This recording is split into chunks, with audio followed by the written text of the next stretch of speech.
51 minute के राष्ट्रपति के अभिभाषण में मात्र 6 बार नेता प्रतिपक्ष यानी राहुल गांधी को दिखाया गया और 73 बार नरेंद्र मोदी को दिखाया गया। यही इसे ही क्या लोकतंत्र कहा जाएगा क्या?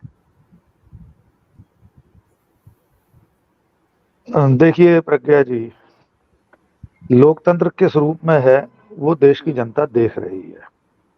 जितनी बार संसद में प्रधानमंत्री को दिखाया जाता है, लोकसभा अध्यक्ष पर कैमरा रहता है, उससे कितनी कमतर बार राहुल गांधी या विपक्ष पर कैमरा रहता है, ये देश पिछले सत्र में भी तो देख रहा था। यानी पिछली संसद में 2024 के 4 जून से पहले वाली जो लोकसभा थी।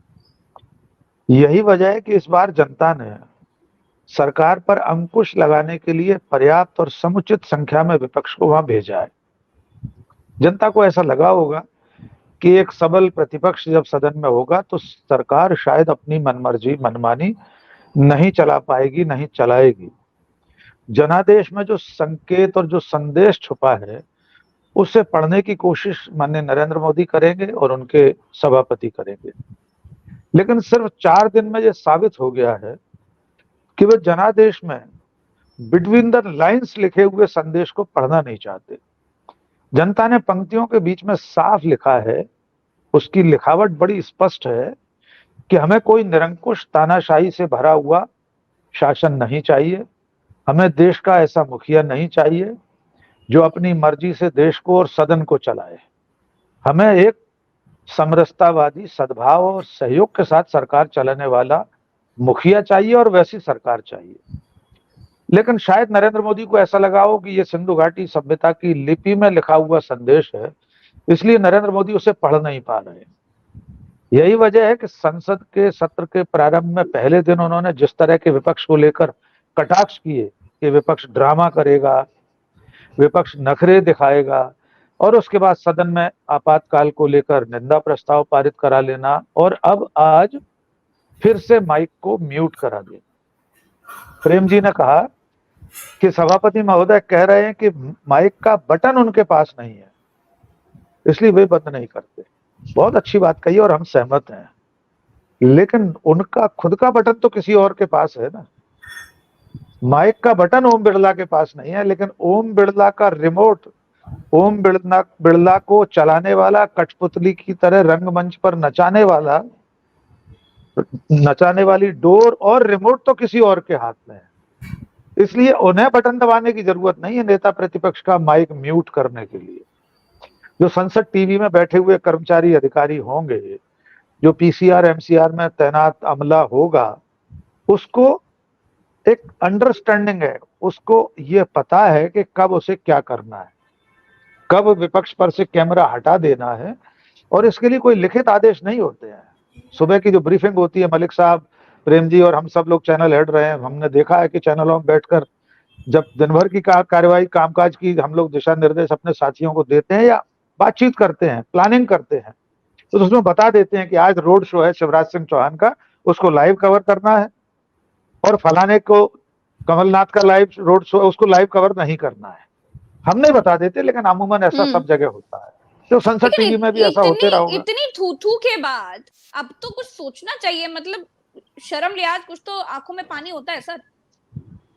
देखिए, इस सरकार की आंखों का पानी तो पहले ही मर चुका है, उसको कोई लोक लाज नहीं है। हम सब जानते हैं, हम सब लोग राजनीति विज्ञान के विद्यार्थी, पत्रकारिता के विद्यार्थी, हम कहते ही रहे हैं कि लोकतंत्र लोक लाज से चलता है। लेकिन इस सरकार को, नरेंद्र मोदी जी को लोक लाज नहीं व्याप्त थी।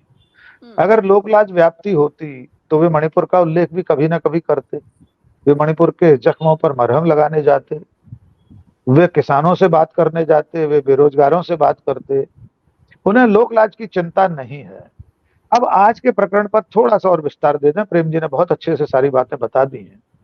देखिए, कार्य जो रोको प्रस्ताव है वो मणिकर्ण टैगोर ने दिया था।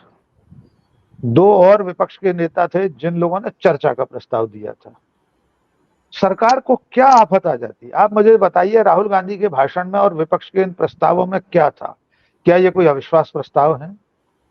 क्या ये कोई बिल पास कराने का अवसर है? ये अवसर उस तरह का था जो राहुल गांधी ने कहा। नेता प्रतिपक्ष इतने स्पष्ट शब्दों में कह रहा है कि हमारी मंशा ये थी कि सत्ता और विपक्ष देश के सामने एकजुट दिखाई दें, क्योंकि लाखों करोड़ों युवाओं के भविष्य का विषय है। इसमें कौन सा आसमान टूट पड़ता है? प्रतिपक्ष का नेता कह रहा है ना कि सरकार भी दिखे कि वो चिंता कर रही है युवाओं की। बिल्कुल, मिल करके हम इस पर चर्चा करें ताकि छात्रों को भी लगे कि हमारे बारे में कोई सोचने के लिए है, सदन हमारे बारे में सोच रहा है। आप देख लीजिए, इससे ज्यादा स्पष्ट मिलजुल कर सरकार के साथ साझेदारी करके विपक्ष और क्या कर सकता है चलाने के लिए सदन को। और उस पर भी आप नेता प्रतिपक्ष का माइक म्यूट कर रहे हैं। संसद से लेकर सड़क तक आप सब तरह की आवाजों को, सड़क पर लाठियों से आवाजों को बंद कर रहे हैं। कल हमने देखा किस कदर जुल्म ढाया गया है युवक कांग्रेस के छात्रों पर और युवक कांग्रेस के कार्यकर्ताओं पर। उनकी क्या मांग है? नीट के लिए तो मांग कर रहे हैं, परीक्षाओं में पारदर्शिता, ईमानदारी, पेपर लीक ना हो, परीक्षा रद्द की जाए अगर कोई गड़बड़ी हुई है। इन मांगों को मानने में सरकार को, नरेंद्र मोदी को क्या दिक्कत है? नरेंद्र मोदी ने खुद तो पेपर लीक नहीं कराया। वे अपने आप को बेदाग साबित करने के लिए इससे बेहतर और उन्हें अवसर क्या था? वे कहते हम विपक्ष के साथ हैं, हम इसकी पूरी पारदर्शी जांच कराएंगे, जो भी दोषी होगा बख्शा नहीं जाएगा। कठिन से कठिन, क्लिष्ट से क्लिष्ट शब्दों में आप भाषण देते, प्रधानमंत्री धर्मेंद्र प्रधान भाषण देते, क्या ऐतराज था? इसका अर्थ यह है कि गुड़ मटकी में फूट रहा है प्रज्ञा। गुड़ मटकी में ही फूट रहा है, मटकी में नहीं, मटकी में ही फूट रहा है। यानी ये लोग खुद उसमें संलिप्त हैं। संदेह की सुई उनकी तरफ बढ़ रही है। लगातार ऐसे वीडियोस आ रहे हैं। एक विधायक का आ ही चुका है, हम लोग चर्चा कर चुके उस पर। इनके ही सहयोगी दल का विधायक है, कैसे कैसे दावे कर रहा है कैमरे पर। तो क्या, और जो एनटीए के चेयरमैन रहे हैं, अध्यक्ष रहे हैं प्रदीप जोशी, उनकी संघ के साथ रिश्तेदारी सबके सामने है। उनके कार्यकाल में मध्य प्रदेश लोक सेवा आयोग में क्या क्या हो चुका वो अब सामने आ चुका है। तो सरकार या तो अपना दामन बचाने के लिए चर्चा से बच रही है, लेकिन लोकतांत्रिक व्यवस्था में ये कोई तरीका नहीं। अब आपने सदन 2 जुलाई तक के लिए स्थगित कर दिया।